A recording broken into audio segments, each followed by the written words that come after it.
معزز سامعین کرام، دوستوں، بزرگوں، عزیز بچوں، پردہ نشین خواتین اسلام، السلام علیکم ورحمۃ اللہ وبرکاتہ۔ الحمد للہ رب العالمین والعاقبۃ للمتقین والصلاۃ والسلام علی سید الانبیاء والمرسلین، اما بعد فاعوذ باللہ من الشیطان الرجیم، بسم اللہ الرحمن الرحیم، والذی جاء بالصدق وصدق به اولئک هم المتقون۔ صدق اللہ المولانا العظیم وبلغنا رسولہ النبی الامین المکین المعین المختار الکریم، ونحن على ذلك لمن الشاہدین والشاکرین والذاکرین والحامدین والحمد للہ رب العالمین۔ آئیے کچھ معروف سے خبر اہل سنت و جماعت کی عظیم اور قدیم قانون اور دستور کے مطابق ہم اور آپ سب مل کر اپنے پیارے آقا جناب پاک احمد مصطفیٰ محمد مصطفیٰ ارواحنا فدا صلی اللہ تعالی علیہ وسلم کی مقدس اور عالی بارگاہ میں اپنی غلامی کا ثبوت پیش کریں اور جھوم کر کے پڑھیے اللہم صلی علی سیدنا مولانا محمد المعدن الجود والکرم وآلہ وبارک وسلم صلاۃ و سلاما دائما علیک یا رسول اللہ صلی اللہ علیہ وسلم۔ نبی اور آل نبی پر ایک اور مرتبہ مچل کر درود پاک پڑھ دیں۔ اللہ رب محمد صلی اللہ علیہ وسلم، نحن عباد محمد صلی اللہ علیہ وسلم، صلاۃ و سلاما دائما علیک یا سیدی یا رسول اللہ صلی اللہ علیہ وسلم۔ ہمیں کرنی ہے شہنشاہ بدحا کی رضا جوئی، ہمیں کرنی ہے شہنشاہ بدحا کی رضا جوئی، اگر وہ ہو گئے اپنے تو رحمت پروردگار اپنی، اگر وہ ہو گئے اپنے تو رحمت پروردگار اپنی، اور کی محمد سے وفا تو نے تو ہم تیرے ہیں، کی محمد سے وفا تو نے تو ہم تیرے ہیں، یہ جہاں چیز ہے کیا لوح و قلم تیرے ہیں، یہ جہاں چیز ہے کیا لوح و قلم تیرے ہیں۔ حضرات گرامی، ماہ محرم الحرام کی یہ دوسری محفل کی برکتیں ہم اور آپ لوٹنے میں جمع ہوئے ہیں۔ مولا تبارک و تعالیٰ کی بارگاہ میں دعا گو ہوں، اللہ تعالیٰ اس محفل کے برکات سے ہم سبوں کو مالا مال فرمائے۔ جن ہستیوں کا ذکر کیا جائے اللہ تعالیٰ ہمیں ان ہستیوں کے نقش قدم پر چلنے کی توفیق رفیق عطا فرمائے۔ گزشتہ کل میں نے آپ سے کہا تھا آج کے بارے میں، انشاءاللہ تعالیٰ آج کی محفل میں یار غار مصطفیٰ، یار مزار مصطفیٰ، یعنی حضرت سیدنا صدیق اکبر رضی اللہ تعالیٰ عنہ کے زندگی کی کچھ حالات میں آپ تک پہنچانے کی کوشش کروں گا۔ کیوں؟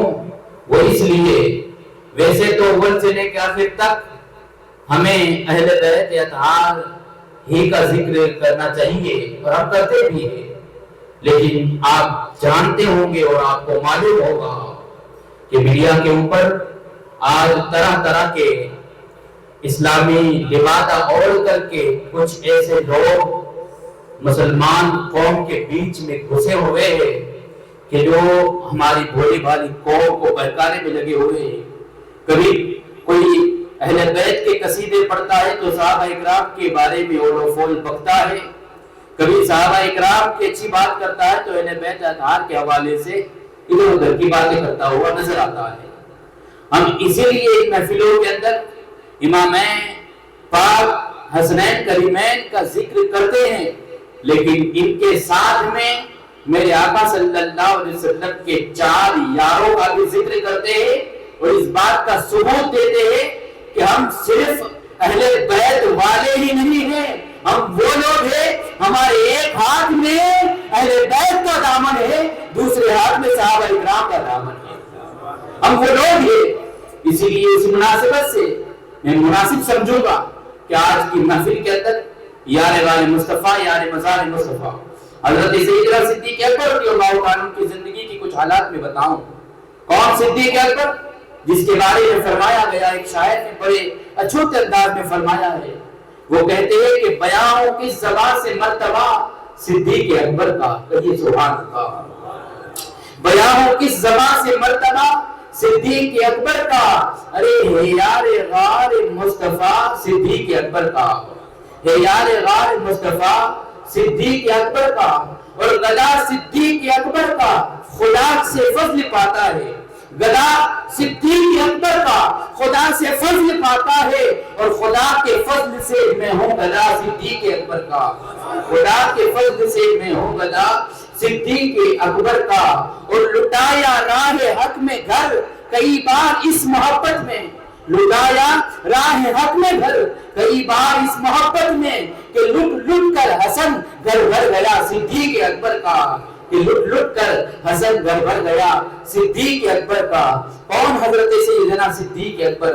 آپ کو اس بات کا علم ہونا چاہیے کہ نبی کریم صلی اللہ علیہ وسلم نے جب اسلام کی دعوت کو عام کیا، اللہ کے حکم کو پا کر کے میرے آقا کریم صلی اللہ علیہ وسلم نے اسلام کی دعوت کو عام کیا، اور لوگوں کو بلا کر کے کہا، اے لوگوں، اے مکہ کے باشندوں، مکہ کے رہنے والوں، میں تم کو بتاؤں کہ فلاں پہاڑی کے پیچھے سے ایک لشکر آنے والا ہے، اور وہ آ کر کے انقریب تمہارے اوپر حملہ آور ہونے والا ہے، تمہارے اوپر حملہ کرے گا، تو اے مکہ والوں، کیا تم میری باتوں کو تسلیم کرو گے؟ میری باتوں کو تم فالو کرو گے؟ میری باتوں کو تم مانو گے؟ جیسے میرے آقا کریم صلی اللہ علیہ وسلم نے ارشاد فرمایا، جتنے مکہ کے رہنے والے تھے، جتنے میرے آقا کریم صلی اللہ علیہ وسلم کی بات کو سننے والے تھے، ایک بھی ایسا نہیں تھا جس نے یہ کہا ہو کہ نہیں نہیں، ہم آپ کی اس بات کو نہیں مانیں گے جو آپ کہیں گے، بلکہ جتنے لوگ تھے سبوں نے یہی کہا، ہاں ہاں ہم آپ کی بات کو مانیں گے، اور آپ جو کہیں گے اس پر ہم عمل بھی کریں گے۔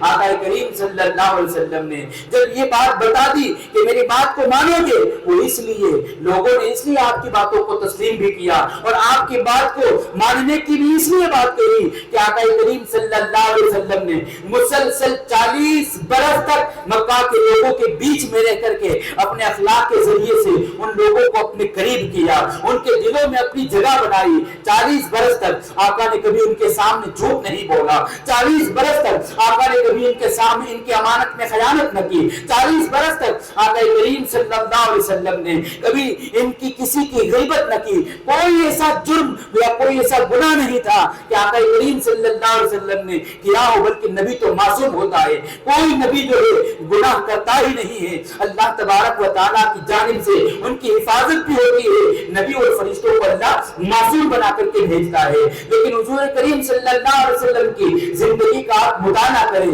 بڑے سے بڑے کافر کو بھی اگر پوچھا جاتا حضور کے اخلاق کے بارے میں تو وہ اللہ کے رسول صلی اللہ علیہ وسلم کی اچھی بات ہی کرتا ہوا نظر آتا۔ حضور نے فرمایا، اے لوگوں میں تم کو بتاؤں کہ فلاں پہاڑی کے پیچھے سے ایک لشکر حملہ آور ہونے والا ہے، تو کیا تم میری باتوں کو مانو گے؟ سب نے یک زبان ہو کر کے کہا، ہاں ہاں اے محمد عربی، ہم آپ کی باتوں کو مانیں گے۔ فوراً آقا نے فرمایا، آقا نے فرمایا، اے لوگوں کہو لا الہ الا اللہ تفلحوا، یعنی کہ لوگوں کو اللہ تبارک و تعالیٰ کے بارے میں کہ اللہ کے سوا کوئی معبود نہیں، تاکہ تم فلاح پا جاؤ۔ جب لوگوں کے سامنے میرے آقا کریم صلی اللہ علیہ وسلم نے جب دین کی دعوت پیش کی تو آپ کے آس پاس رہنے والے، آپ کے ارد گرد گھومنے والے، آپ کو کل تک صادق کہنے والے، کل تک امیر کہنے والے، کوئی کہتا ہے ان کی باتوں کو نہ ماننا، بلکہ دوسرے تو بعد میں خود آقا کریم صلی اللہ علیہ وسلم کے رشتہ دار، کون رشتہ دار؟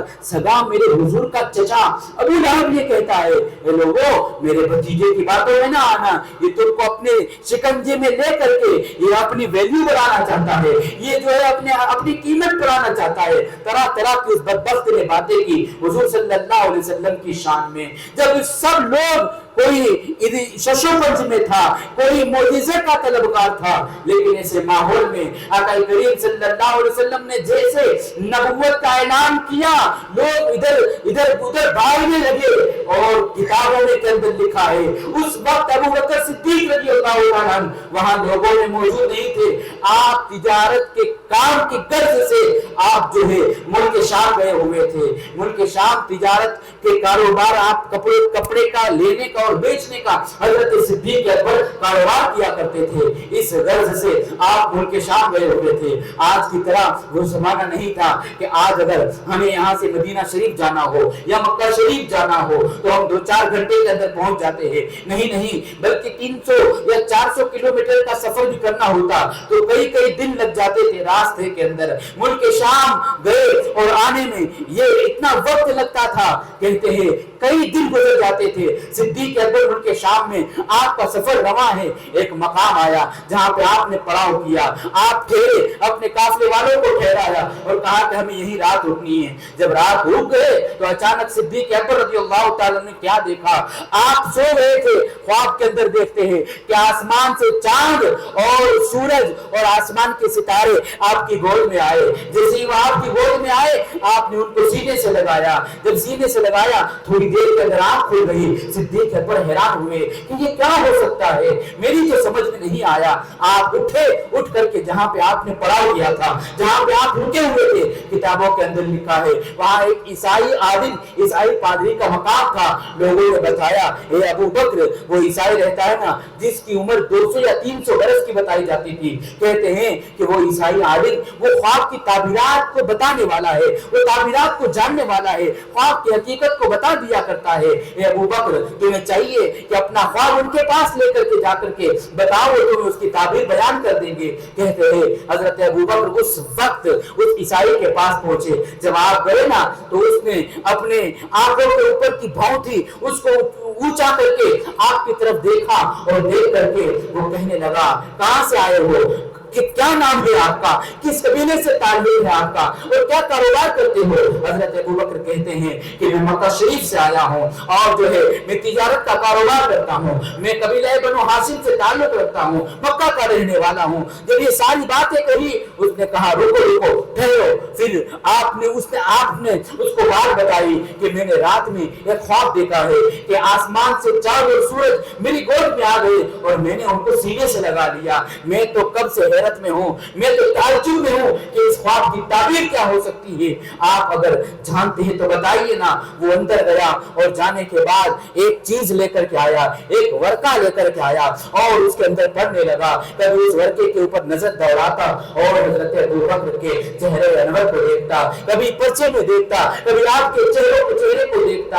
اور پھر تھوڑی دیر کے بعد اس نے وہ پرچہ رکھ دیا اور کہنے لگا کہ اے بندے, تم جہاں سے آئے ہو وہیں چلے جاؤ. کہا کیوں؟ کہا اس لیے کہ میں اس کتاب میں دیکھ رہا ہوں یہ کوئی معمولی کتاب نہیں ہے. میرے ہاتھ میں یہ توریت شریف ہے یا زبور شریف ہے یا انجیل شریف ہے. اس نے کہا کہ یہ اس کتاب کا لکھان ہے میرے پاس, اور میں نے ابھی پڑھا ہے کہ ایک بندہ ہوگا جو مکہ کا رہنے والا ہوگا اور جو قبیلہ بنو ہاشم سے تعلق ہوگا, تجارت کا کاروبار کرے گا, وہ کوئی اور نہیں تیری جو ہے گرجا کے اندر بھی آئے گا اور اس کا نام ابو بکر ہوگا. سب کچھ پڑھ لیا ہے اور میں تم نے جو خواب دیکھا ہے اس کی تعبیر یہ ہے کہ اللہ نے اپنے آخری نبی کو مکہ کے اندر پیدا کر دیا ہے اور سب سے پہلا اگر اس کا کوئی خلیفہ بنے گا تو ابو بکر ہو, تم اس کے خلیفہ بنو گے, تم اس کے خلیفہ بنو گے. اور بعد میں اس نے یہ بھی کہا کہ میں عیسائیوں کا عالم ہوں, بڑا ہوں, رہبر ہوں, میں نے اپنے ایمان کو چھپائے ہوئے ہیں. مجھے ڈر ہے اگر ایمان کو ظاہر کروں گا تو عیسائی لوگ میرے جانی دشمن بن جائیں گے, مجھے رہنے نہیں دیں گے. اس لیے جب سے ان کی باتیں میں نے کتابوں میں پڑھ لی ہے تب سے میں ان کے اوپر ایمان لا چکا ہوں, میں نے ان کے دل کو قبول کر لیا ہے. ابو بکر تم کو مشورہ دیتا ہوں آگے کے معاملات کو ختم کرو اور جلدی مکہ جاؤ. چنانچہ ابو بکر صدیق مکہ میں آئے اور آ کر کے پہلے اپنے گھر پہ نہیں گئے, لوگوں سے معلوم کیا کہ حضور اس وقت کہاں ہیں, کہا کہ وہاں پہ ہے. فوراً آقا کریم صلی اللہ علیہ وسلم کی خدمت میں آئے اور آ کر کے جب اندر داخل ہوئے ابو بکر کے چہرے کے اوپر مسکراہٹ ہے. حضور نے دیکھا میرے آقا تو ہمیشہ مسکراتے تھے, آقا اور مسکرا دیے. وہ قریب آئے اور جب قریب آئے نا تو آقا نے کہا ابو بکر میں اللہ کا نبی بن کر کے آیا ہوں, اللہ نے مجھے آخری نبی بنا کر کے بھیجا ہے, تم کو اسلام کی دعوت دیتا ہوں. عرض کی یا رسول اللہ, ہر نبی کو اللہ معجزہ دے کر کے بھیجتا ہے, میرے آقا بتائیں نا آپ کا معجزہ کیا ہے, آپ کا کرشمہ کیا ہے, آپ کی کرامت کیا ہے. جب یہ بات کہی نا, حضور اور مسکرائے اور فرمانے لگے, ابو بکر کیا ملک شام جب تجارت کے لیے گئے تھے اور وہاں تم نے خواب دیکھا تھا, وہ خواب کوئی معجزے سے کم ہے, وہ معجزہ نہیں ہے. جب یہ کہا نا تو اور مسکرائے اور کہا کہ اب مجھے کچھ نہیں سننا, بس اپنا ہاتھ بڑھاؤ اور مجھے اپنے اسلام کے اندر داخل کرو. چنانچہ حضرت صدیق اکبر وہ پہلا انسان اور پہلا بندہ, پہلے آدمی جنہوں نے آقا کریم صلی اللہ علیہ وسلم کے ہاتھ پر, دست مبارک پر بیعت کی, اسلام لائے, دین میں شامل ہوئے. یہ صدیق اکبر رضی اللہ عنہ سب سے پہلے اسلام لانے والے مردوں کے اندر حضرت ابو بکر صدیق ہے. ان کی شان میں آپ کو کیا بتاؤں.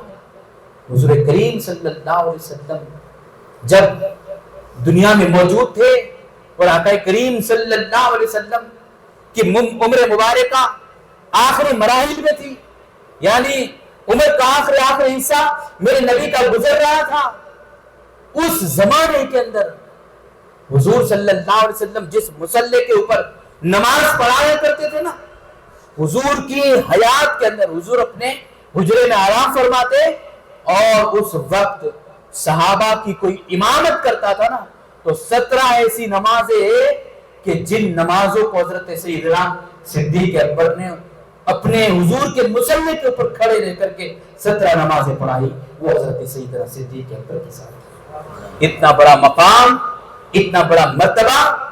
بلکہ آپ کو میں بتاؤں حضرت سیدنا صدیق اکبر کے مرتبے کے بارے میں, کہ آپ انبیاء اکرام کی تاریخ کا مطالعہ کریں. پورے انبیاء میں, نبیوں کی جماعت میں سب سے اعلیٰ منصب اگر کسی کا ہے, سب سے بڑا مرتبہ نبیوں کی جماعت میں ہے, تو وہ مرتبہ میرے آقا کریم صلی اللہ علیہ وسلم کی ذات کا ہے.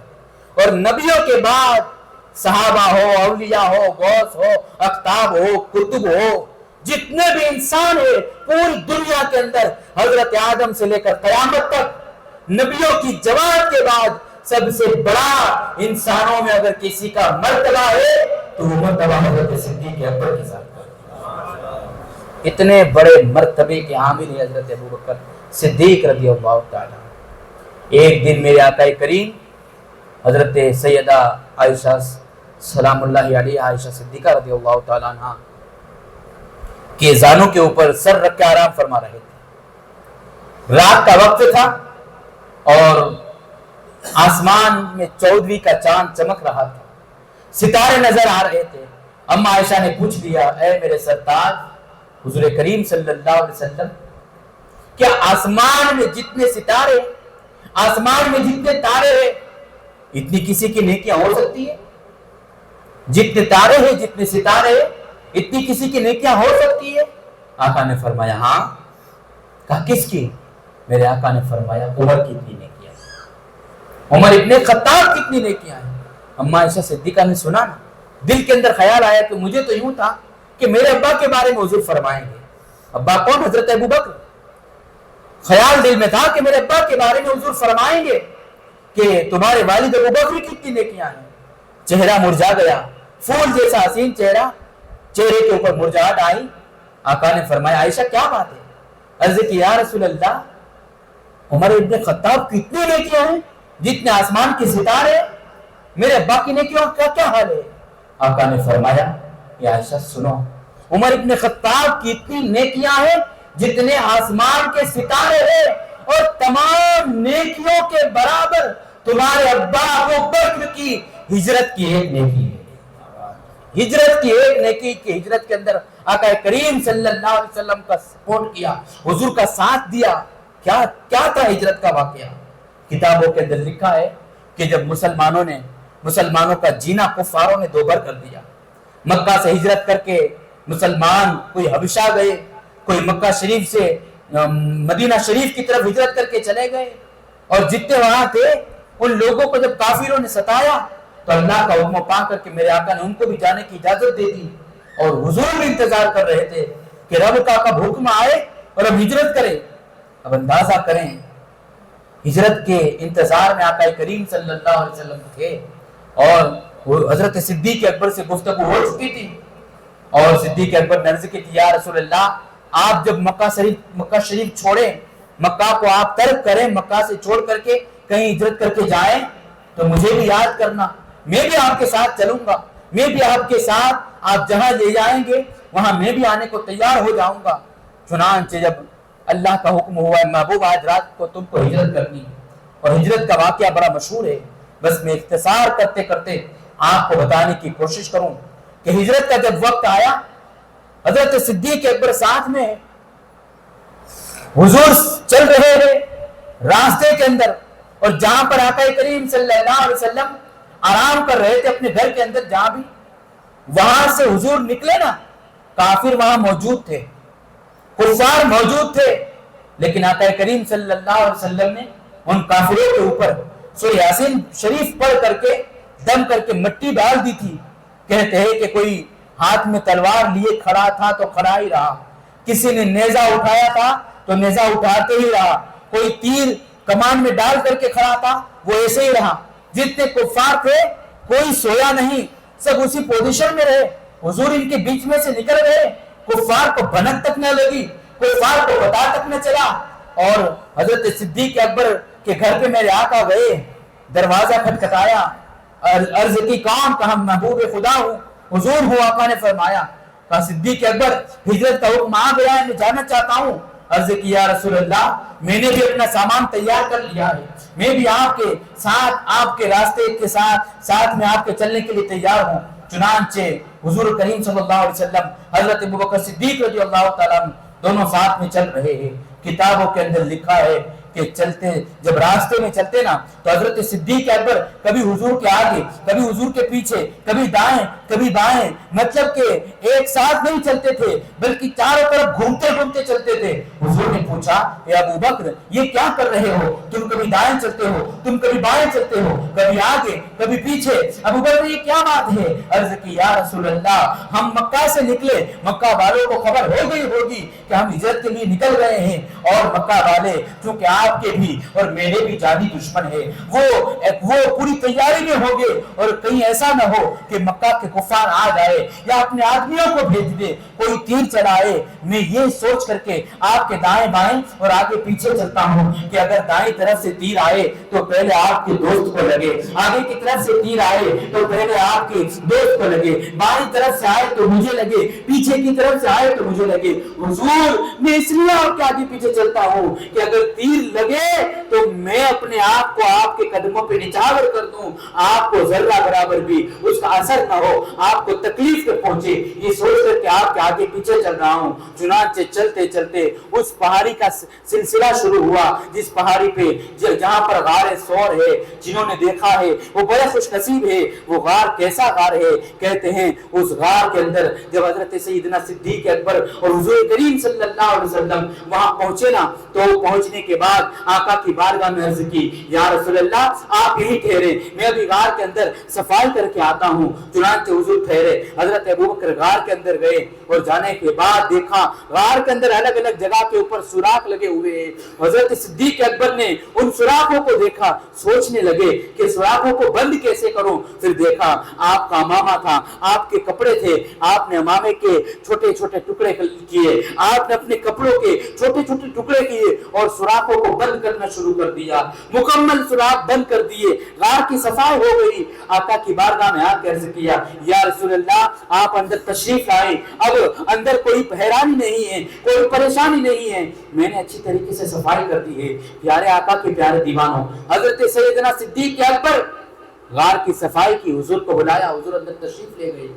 جب آقا اندر گئے تو اللہ کا حکم ہوا، آقا نے ایک درخت کو اشارہ کیا، وہ درخت غار کے بالکل پاس میں تھا، وہاں سے اٹھا اور اٹھ کر کے غار کا جہاں پہ منہ تھا اس منہ کے اوپر آ کر کے بند ہو گیا، وہیں بیٹھ گیا، اور ایسا لگا جیسے درخت کو بٹھایا نہیں ہے، اگایا نہیں ہے، بلکہ برسوں سے درخت اگا ہوا ہے۔ یہ میرے آقا کا زندہ معجزہ ہے۔ کہتے ہیں حضور اور حضرت ابوبکر صدیق دونوں اندر چلے گئے تو اس درخت کے جتنے بھی پتے تھے اس پتوں کے اوپر ایک مکڑی آئی اس نے اپنا جالا بنا دیا اور ایک کبوتری آئی, اس نے وہاں پہ انڈے دے دیے اور اندر یار غار اور یار مزار دونوں اندر, حضرت صدیق اکبر اور میرے آقا دونوں غار کے اندر ہیں. اب تمام سوراخ بند کر دیے. حضرت صدیق اکبر نے اپنے پیروں کو لمبا کیا اور لمبا کرنے کے بعد آقا کی بارگاہ میں عرض کیا, رسول اللہ آپ آرام کریں, میں آپ کی خدمت میں آپ کا میں خیال کر رہا ہوں. حضور آرام کر رہے ہیں. حضرت صدیق اکبر نے ایک سوراخ جو باقی رہ گیا تھا اس کے اوپر اپنا انگوٹھا یا اپنی ایڑی لگا دی. کتابوں کے اندر لکھا ہے حضرت صدیق اکبر نے ایڑی لگا دی اور پھر ایسا ہوا اسی غار کے اندر میرے نبی کا ایک عاشق تھا جو برسوں سے آ کر کے چلا جاتا تھا. کون عاشق پتہ ہے؟ حضور وہ ذات ہے جس سے صرف انسان محبت نہیں کرتے, جس سے صرف مسلمان محبت نہیں کرتے, بلکہ دنیا کی جتنی مخلوقات یعنی کہ پتھر ہو, پہاڑ ہو, درخت ہو, سمندر ہو, سمندر کی جتنی بھی مخلوقات, مچھلیاں ہو, جتنے بھی درندے ہو, چرندے ہو, دنیا کے اندر جتنی بھی اللہ کی مخلوق ہے وہ تمام مخلوق میرے نبی سے محبت کرتے ہیں, میرے حضور سے پیار کرتے ہیں. اور اسی غار کے اندر حضور کا ایک عاشق تھا, ایک سانپ تھا. سانپ حضور سے محبت کی خاطر اس غار کے اندر انتظار کر رہا تھا. کون سا سانپ تھا پتہ ہے؟ وہ سانپ میرے حضور کا انتظار کر رہا تھا. ایک دو دن سے نہیں, 2 5 10 15 20 25 برس سے نہیں, 100 برس سے نہیں, 200 برس سے نہیں. حضور سے پہلے ایک نبی آئے تھے, حضرت سیدنا عیسیٰ علیہ السلام. حضرت عیسیٰ علیہ السلام کتنے برس پہلے؟ 571 برس پہلے. یا ایک کتاب میں لکھا ہے کہ 600 برس پہلے حضرت عیسیٰ حضور سے پہلے آئے تھے. اور حضرت عیسیٰ علیہ السلام اپنے لوگوں کو واعظ کر رہے تھے, نصیحت کر رہے تھے, تقریر کر رہے تھے. اور جب حضرت عیسیٰ تقریر کرتے تھے نا تو یاد رکھیں اللہ کے جتنے نبی آئے نا وہ سب نبی اپنے زمانے میں لوگوں کے بیچ میں بیان کرتے, لوگوں کو اللہ کی طرف بلاتے, اللہ کے دین کی طرف بلاتے. اور سب کا ایک خاص ان کی تقریروں کا موضوع ہوتا. وہ موضوع کیا ہوتا؟ وہ سب کچھ بیان بعد میں کرتے, پہلے وہ نبی منبر خطابت پہ بیٹھ کر کے وہ میرے نبی کی شان میں نعتیں پڑھا کرتے تھے, حضور کے قصیدے پڑھا کرتے تھے. چنانچہ حضرت سیدنا عیسیٰ علیہ نبینا علیہ الصلوۃ والسلام معمول کے مطابق حضور صلی اللہ علیہ وسلم کی شان کے قصیدے پڑھ رہے تھے اور لوگوں کو بتا رہے تھے ان قریب وہ زمانہ آئے گا کہ اللہ کا آخری نبی آئے گا, وہ ایسے ہوں گے, ایسے ہوں گے, ایسے ہوں گے. حضور کی تعریف بیان کر رہے تھے. اور حضرت عیسیٰ نے فرمایا کہ ان کی قوم بھی ان کے ساتھ اچھا سلوک نہیں کرے گی, ان کے لوگ بھی ان کے ساتھ اچھا سلوک نہیں کرے گی, ان کو اپنے گاؤں سے باہر نکلنا پڑے گا, ان کو شہر بدر کر دیا جائے گا, ان کے ساتھ ایسا سلوک کیا جائے گا کہ دشمن کے ساتھ بھی کوئی نہیں کرتا ہوگا, ان کا رہنا دو بند کر دیا جائے گا. چنانچہ حضرت عیسیٰ نے بتا دیا کہ وہ مکہ کے رہنے والے ہوں گے, یہ نشانیاں ہوگی. اور پھر آپ نے یہ بھی فرمایا کہ مکہ شریف سے وہ ہجرت کریں گے اور ہجرت کر کے وہ مدینہ جائیں گے. مدینہ کو اس وقت یثرب کہا جاتا تھا. کہا کہ مدینہ جائیں گے وہ, اور جب مدینہ جائیں گے تو وہاں جانے سے پہلے وہ ایک پہاڑ کے اندر پڑاؤ کریں گے, رکیں گے. اس پہاڑ کا نام غار ثور ہوگا. حضرت عیسیٰ بیان کر رہے, لوگ سن رہے, اور وہاں پر حضرت عیسیٰ جب بیان کرتے تھے سائیڈ میں یہی صاحب آ کر کے بیٹھ کر کے آپ کی گفتگو کو سن رہا تھا, آپ کی باتوں کو سن رہا تھا. اور نبی کی بات, میری بات آپ سمجھتے ہیں, آپ کی بات ہم سمجھتے ہیں. ہم امریکہ میں جا کر کے اپنی بات منوانا جائیں یا سمجھانا چاہیں تو لوگ نہیں سمجھ سکیں گے. مطلب کہ ہم انسان ہو کر کے ایک دوسرے کی بات کو نہیں سمجھ سکتے, لیکن نبی کی بات میں اللہ نے وہ تاثیر رکھی ہوتی ہے. انسان تو انسان, ان کی باتوں کو جانور بھی سمجھ لیا کرتے ہیں. حضرت عیسیٰ علیہ السلام بیان کر رہے, وہ نبی ایسے ہوں گے, وہ غار ثور میں جائیں گے, وہ ہجرت کریں گے, اور وہ ایسے وہ نبی آخر الزمان ہوں گے, تمام نبیوں کے سلطان ہوں گے. سانپ وہیں پر بیٹھے بیٹھے سن رہا تھا اور اپنی آنکھوں سے آنسو بہا رہا تھا. کہیں سبحان اللہ. اور دل کے اندر میرے نبی کی محبت تھی, میرے حضور کا پیار تھا. تمنا کر لی اور دعا کی, مولا اگر مجھے اتنی لمبی عمر دے. اور یاد رکھیں سانپ جو ہوتے ہیں نا ان کی عمریں لمبی ہوتی ہیں, ہماری طرح 50 60 70 سال کے نہیں. سانپ کی عمر 200 سال 300 سال 500 سال, اتنے لمبی لمبی عمروں کے ہوتے وہ. تو وہ دل ہی دل میں دعا کی کہ مولا اے کاش مجھے بھی اس طرح نبی کی جلووں کا دیدار ہو جائے. اور وہ سانپ سن کر کے وہاں سے چلا, اور چلتے چلتے ان وادیوں میں